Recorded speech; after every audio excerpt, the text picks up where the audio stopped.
एस्टेन के खास मुलाकात कार्यक्रम में आप सभी दर्शकों का स्वागत है। हम एक नई शख्सियत से आपको रूबरू कराते हैं। आज इसी श्रृंखला में हमारे साथ आयुर्वेदिक चिकित्सालय की अधीक्षक डॉक्टर अंजना शर्मा जी हैं। अंजना शर्मा जी से आयुर्वेदिक से संबंधित बीमारियां के बारे में जानकारी हासिल करेंगे और उपचार में क्या क्या सुविधा है इस बारे में भी इनसे हम जानेंगे। का हमारे स्टूडियो में बहुत बहुत स्वागत है। Thank you sir.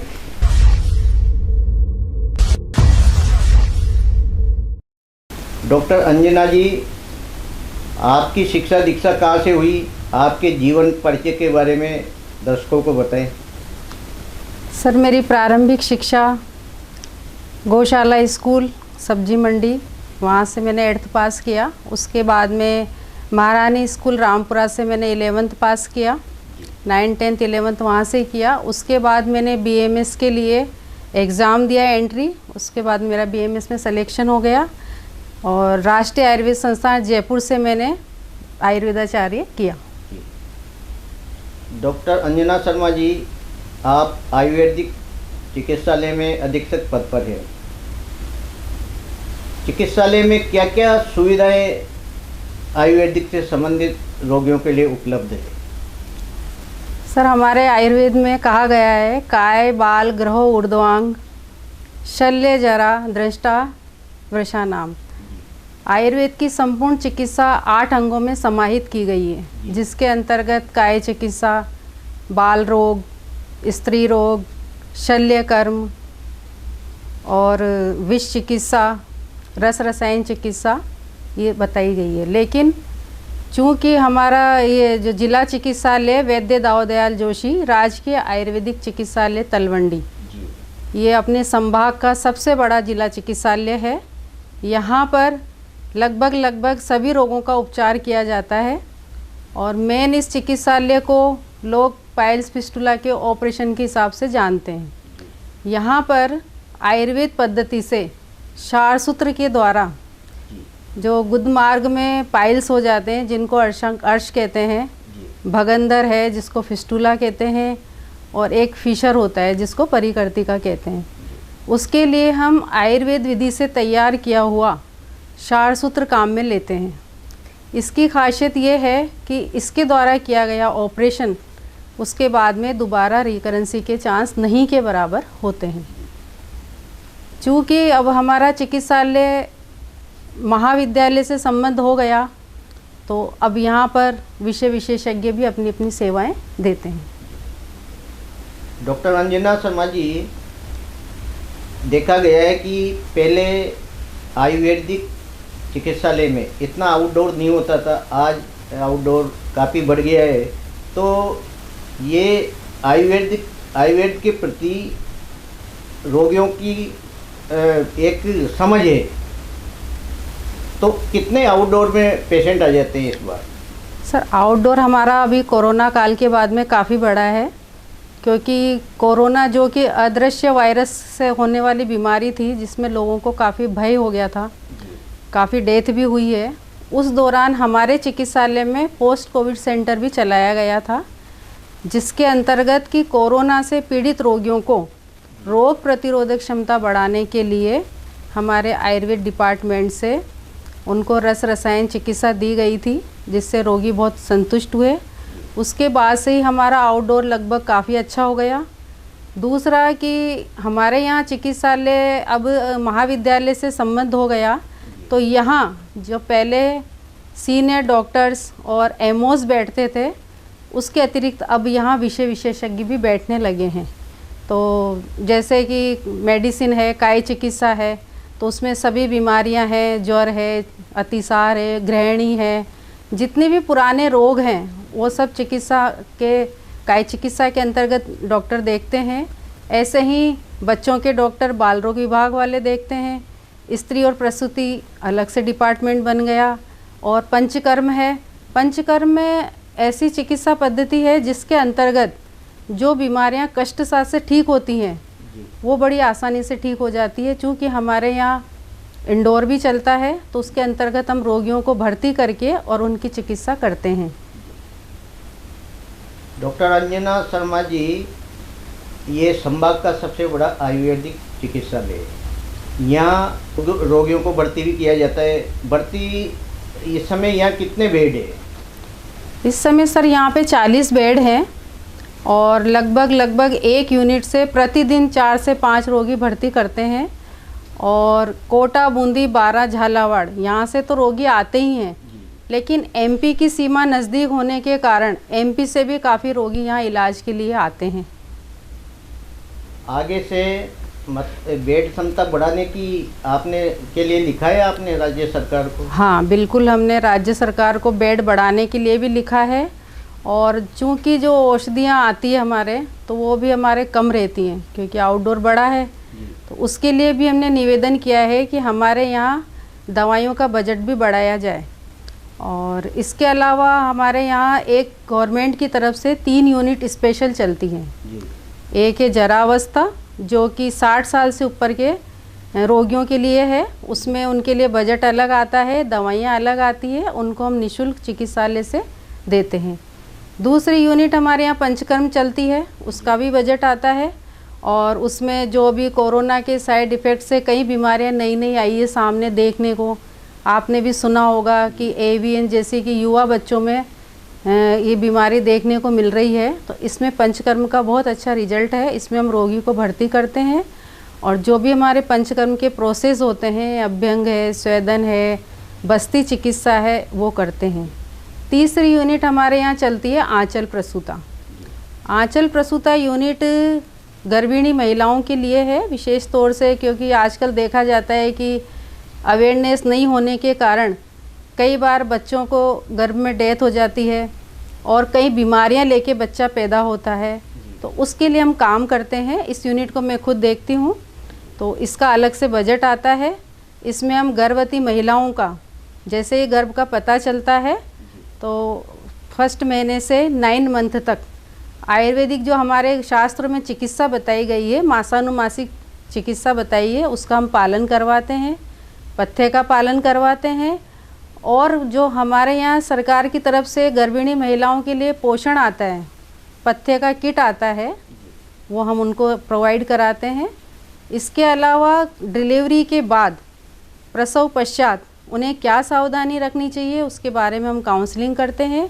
प्रसव पश्चात महिलाओं के लिए दवाइयाँ आती हैं और डिलीवरी की प्रसव पश्चात किट भी आता है, जिसके अंदर की जापे की जो दवाइयाँ होती हैं, गर्भाशय को बल देने वाली, दूध को बढ़ाने वाली, वो मेडिसिन भी हम किट के अंदर प्रसूता महिलाओं को उपलब्ध कराते हैं। इसके अतिरिक्त आंचल प्रसूता के अंतर्गत जन्म से 5 साल तक के बच्चों के लिए गवर्नमेंट की तरफ से एक स्वर्ण प्राशन ड्रॉप आती है। वो बच्चों को हम हर पुष्य नक्षत्र में, महीने में एक पुष्य नक्षत्र आता है, उसमें बच्चों को इम्यूनिटी बढ़ाने के लिए वो ड्रॉप जब बच्चा जन्म लेता है, जब से लेके 5 साल तक के बच्चों को हम निःशुल्क पिलाते हैं। और अभी आगामी 25 जनवरी को पुष्य नक्षत्र है, उस दिन सभी बच्चों को ये ड्रॉप केंद्र की तरफ से पिलाई जाएगी। तीसरा, इस यूनिट के अंदर जो किशोरी बालिकाएं हैं, आजकल जो बच्चियां हैं, उनमें देखने में आता है कि आयरन और कैल्शियम की कमी होने के कारण उनका पढ़ाई में मन नहीं लगना, हाथ पैरों में दर्द होना। तो उसके लिए भी सरकार की तरफ से 13 से 19 साल की बालिकाओं के लिए, किशोर बालिकाओं के लिए आयरन की टेबलेट्स आई हैं। वो हम उनको HB चेक करा के, जिन बच्चों का हीमोग्लोबिन कम है उनको हम वो गोलियाँ 1-1 महीने की देते हैं। जो चिकित्सालय में नहीं आ सकती तो हम बालिका विद्यालय में जाकर बच्चियों का स्वास्थ्य परीक्षण करके उनको चिकित्सालय की तरफ से दवाइयाँ निःशुल्क उपलब्ध कराते हैं। डॉक्टर अंजना शर्मा जी, कोटा में आयुर्वेदिक महाविद्यालय की स्थापना हो चुकी। जी सर। अभी बिल्डिंग का अभाव है, कितने स्टूडेंट को यहाँ वो सीटें दी गई है? जी सर, अभी समस्या तो आती है, लेकिन अभी हमने प्रयास करके अपने रानपुर में जो गुरुकुल है उस परिसर में हमारा महाविद्यालय संचालित हो रहा है और योग और नेचुरोपैथी का 3रा बैच चल रहा है और BMS आयुर्वेदाचार्यों का 1म बैच चल रहा है। एक बैच में 60 स्टूडेंट हैं। इसकी बिल्डिंग कहाँ बनाई जाएगी? हाँ, इसकी बिल्डिंग हमारे जो जिला आयुर्वेदिक चिकित्सालय का परिसर है उसमें भूमि है, उसी भूमि पे अभी चिकित्सालय महाविद्यालय का निर्माण हो रहा है और आशा है कि साल 1.5 साल में वो बिल्डिंग बनके तैयार हो जाएगी। डॉक्टर रंजना शर्मा जी, एक कोरोना का दंश जेल आए शहर में। बिल्कुल सर। इसमें कई बच्चे भी इससे ग्रसित हुए, युवा बुजुर्ग सभी। तो आप इसमें इस कोरोना के बाद आयुर्वेद की तरफ रुझान बढ़ाए लोगों का। जी सर। तो किस तरह के रोगी आते हैं और किस तरह आप उनको उन रोगियों को दवा देते हो? ये तो सर देखा है कि कोरोना की जो भी हमने वैक्सीन ली है या जो मेडिसिन ली है उसका साइड इफ़ेक्ट तो आया ही है और हमें देखने में भी आ रहा है। और प्रतिदिन कम से कम 15-20 रोगी ऐसे आते हैं कि जिनकी जब हम हिस्ट्री लेते हैं तो बताते हैं कि साहब पहले तो ऐसा नहीं था, लेकिन अब कोरोना की जो हमने सेकंड वैक्सीन लगाई उसके बाद हमें ये दिक्कत हुई है। उसमें चूँकि मैं आंचल प्रसूता केंद्र की प्रभारी भी हूँ तो मेरे पास जो महिलाएँ आती हैं वो ज़्यादातर इनफर्टिलिटी की शिकायत लेके भी आती हैं। तो उनके लिए हमारे आयुर्वेद में एक बहुत ही अच्छी चिकित्सा है जिसका नाम है उत्तर बस्ती। जैसे एलोपैथिक में IUI IVF होता है, उसी तरीके से आयुर्वेद में उत्तर बस्ती दी जाती है। इसके अलावा पंचकर्म के द्वारा महिला का पहले शोधन करते हैं, महिला और पुरुष दोनों का, और उसके बाद में उनको मेडिसिन देते हैं और उसका बहुत अच्छा रिजल्ट है। साथ ही मैं आपसे कहना चाहूँगी कि मेरे यहाँ पे हम एक गर्भ संस्कार की क्लास भी लेते हैं। अब गर्भ संस्कार हो सकता है आपके लिए नया सब्जेक्ट हो, लेकिन इसका उद्देश्य ये है कि श्रेष्ठ संतान कैसे प्राप्त की जाए। इसके लिए जो भी प्लानिंग कर रहे हैं, न्यूली मैरिड कपल हैं, उनसे मैं काउंसलिंग करती हूँ कि आपको गर्भाधान के पहले तैयारी करनी है। क्योंकि गर्भ संस्कार ठीक है, बच्चे तो सभी के होते हैं, पशु पक्षियों के भी होते हैं, लेकिन मानव समाज एक विकसित समाज है। तो हम चाहते हैं कि जो आने वाली संतान है वो श्रेष्ठ हो, गुणवान हो, बीमार नहीं हो, जन्म से ही वो स्वस्थ हो। उसके लिए हम प्लानिंग करते हैं और बीज की शुद्धि हो, उसके लिए मेल फीमेल दोनों का शोधन करके और एक निश्चित समय में उनको गर्भाधान करवाया जाता है। उसके बाद में जब वो प्रेग्नेंट हो जाती हैं तो उसके बाद में जो हमारी मासानुमासिक परिचर्या है उसका पालन करवाते हैं। जैसे म्यूजिक थेरेपी है, मंत्र चिकित्सा है, ये सब हम देते हैं। ये जो आपने बताया स्वर्ण प्राशन संस्कार, जो बच्चों को आप एक ड्रॉप देती है, जी सर, इसको पुष्य नक्षत्र में ही दिया जाता है। इसके पीछे दर्शकों को आप बताएं, ये उसी दिन क्यों दी जाती है? हाँ, क्योंकि पुष्य नक्षत्र हमारे यहाँ पे एक पवित्र नक्षत्र माना जाता है और इसकी जो मेडिसिन है इसमें हम मुख्यतः 2-3 चीज़ें लेते हैं। इसमें एक तो स्वर्ण भस्म होती है और शहद होती है। तो स्वर्ण भस्म की शहद में घुटाई करते हैं, उसके बाद में ब्राह्मी, शंख पुष्पी, वचा और गोघृत, इसमें इसका घुटाई करने के बाद में जो तैयार की जाती है। तो ये सब दवाइयाँ हैं जो हर्बल है, इनको हम पुष्य नक्षत्र में लेते हैं और इन बच्चों को जो ड्रॉप पिलाते हैं तो इससे बच्चे का शारीरिक और मानसिक विकास होता है। साथ ही कई माता पिता शिकायत करते हैं कि बच्चे की ग्रोथ नहीं हो रही है, इसका वेट नहीं बढ़ रहा है, ये खाता पीता नहीं है, बार बार इसको निमोनिया, खांसी, जुखाम, दस्त लगना, ये सब शिकायत लेके आते हैं। तो ये देखा जाता है कि जिस बच्चे की हमने पुष्य नक्षत्र की ड्रॉप जन्म से पिलाई है वो बच्चा बिल्कुल हष्ट पुष्ट होता है, वेट भी बढ़ता है, उसका IQ लेवल अच्छा होता है, खाना पीना अच्छा होता है और बुद्धि से और बच्चों की अपेक्षा में कुशाग्र होता है। और मेरे यहाँ ऐसे बच्चे हैं जिनकी माताओं का मैंने गर्भावस्था में ट्रीटमेंट किया आंचल प्रसूता के अंतर्गत, और जो आयुर्वेद की दिनचर्या है उसका पालन करवाया। वो बच्चे बाद में जन्म से और बच्चों की अपेक्षा में बुद्धिमान है और 3 साल की बच्ची आप कैसा भी मंत्र बुलवाएं वो बोल लेती है और स्पष्ट बोलती है। डॉक्टर अंजना शर्मा जी, आज से 20-25 साल पहले ऐसा देखा जाता था कि आयुर्वेद की तरफ लोगों का रुझान नहीं था। बिल्कुल सर। ऐसा माने अपन कि गांव में कोई ऐसा व्यक्ति, ऐसा वैद्य होता था जिसके पास ऐसी जड़ी बूटी होती थी तो उसको वह अपने पास ही छुपा के रखता था, यानी किसी को ज्ञान नहीं बांटता था। जी सर। वो मर ही जाता था। हाँ हाँ। लेकिन उस दवा का अंत वहीं हो जाता था। जी सर। आयुर्वेदिक के आने के बाद जो चिकित्सा में सुधार हुआ, तो अब क्या स्थिति है इसमें? सर अब ऐसा नहीं है, अब तो विचार भी बदले हैं और हर मेडिसिन पे आजकल रिसर्च होती है। बच्चे जो एमडी करने के बाद में पीएचडी करते हैं तो हर एक मेडिसिन पे रिसर्च होती है। उसके हम रिसर्च से उसके लेवल तक जाते हैं कि इस मेडिसिन की ये जो हर्ब है, जैसे मान लो अपने शतावरी मान लीजिए, अश्वगंधा मान लीजिए, तो उस पर रिसर्च होती है कि इसका रूट काम कर रहा है, पत्तियां काम कर रही है, फल काम कर रहे हैं, और इसमें कोई गोपनीय रखने की चीज़ नहीं है। आजकल तो सभी ओपन है और सभी के रिसर्च पेपर डले हुए हैं नेट पे, तो ऐसा कुछ नहीं है। अब तो विचार भी चेंज हुए हैं और नई सोच भी चेंज हुई है, अब गोपनीय स्थिति वाली नहीं है। डॉक्टर अंजना शर्मा जी, आप अधीक्षक हैं। आपके जो चिकित्सालय में अब आपकी क्या रूपरेखा है? क्या क्या मतलब सरकार से आप मांग करेंगी कि यहाँ आउटडोर बढ़ रहा है तो ये सुविधाएं भी यहाँ मिलनी चाहिए? जी सर, ये आपने बहुत अच्छा क्वेश्चन किया। ये मेरी भी इच्छा रहती है कि ज़्यादा से ज़्यादा रोगियों को लाभ हो। इसके लिए एक तो सरकार से मैंने दवाइयों का बजट मांग की है, साथ ही जो परिसर है मेरा छोटा पड़ता है तो उसको भी 2-4 रूम्स नए बनवाने का विचार है। साथ ही जो ऐसी बीमारियां हैं कोटा की जनता को पता नहीं है, तो ज़्यादा से ज़्यादा हम इसको प्रसारित करने के लिए हर महीने में एक कैंप आयोजित करते हैं। जैसे कि अभी हमने मधुमेह मुक्त कोटा एक अभियान छेड़ा हुआ है, तो महीने में दूसरे बुधवार को हमारे यहाँ निःशुल्क मधुमेह जांच का शिविर लगता है और दवाई उपलब्ध कराते हैं।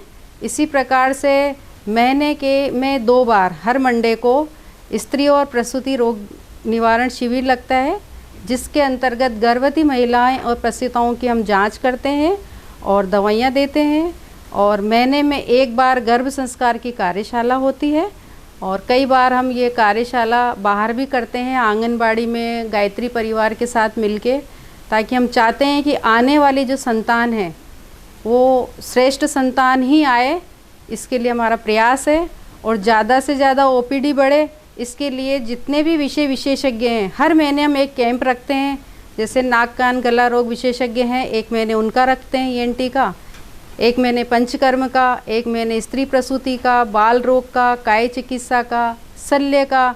तो इस प्रकार से रोगियों में भी पता चले कि यहाँ किस किस बीमारियों का इलाज होता है और रोगी हमसे जुड़ें, और हम चाहते हैं कि ज़्यादा से ज़्यादा हम जनता की सेवा करें और उन्हें स्वास्थ्य लाभ दें। डॉक्टर अंजना शर्मा जी, मैं आपसे आखिरी प्रश्न एक और मेरे जहन में चल रहा है।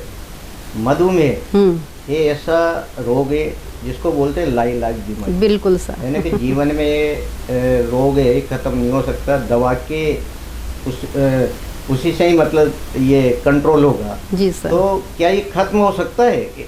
ऐसा आपकी आयुर्वेदिक चिकित्सा में क्या प्रावधान है? जी सर, ये मधुमेह है, इसके अलावा मैं आपको 2-3 बीमारी और बताती हूँ, जैसे थायराइड है, बीपी है, और आजकल एक बच्चों में नई बीमारी और चली है जिसका नाम है पीसीओडी। तो इससे सभी लोग भयभीत हैं और सभी का यही है कि ये लाइलाज बीमारी है, जीवन भर दवाई लेना पड़ेगा, लेकिन ऐसा नहीं है। आयुर्वेद में दिनचर्या, ऋतुचर्या, रात्रिचर्या, आहार विहार, इन सब के बारे में बताया गया है। अगर रोगी इन सब का पालन करता है, अक्षरतः पालन करता है, तो इन बीमारियों से मुक्ति भी मिलती है। साथ ही दवाइयाँ जीवन भर खाने की आवश्यकता नहीं है, क्योंकि अभी हमारे यहाँ जो मधुमेह का और ये ईएनटी का, गर्भिणी का, इनके जो कैंप चल रहे हैं उनके हम स्टडी रखते हैं। कई ऐसे पेशेंट हैं हमारे यहाँ जो कि बरसों से इंसुलिन ले रहे थे, उनकी इंसुलिन भी छूट गई और मेडिसिन भी उनकी नाम मात्र की चल रही है। और अभी हम 3 महीने, 4 महीने, 6 महीने के अंतराल पे जब उनका शुगर टेस्ट कराते हैं तो शुगर उनका नॉर्मल है। ये लाइफ स्टाइल की बीमारी है सर। कई बार स्ट्रेस से भी ये बीमारियां हो जाती है। आप सब कुछ सही है, आपका खान पान है, सब कुछ है, लेकिन अगर स्ट्रेस है तो स्ट्रेस से भी शुगर बढ़ जाती है।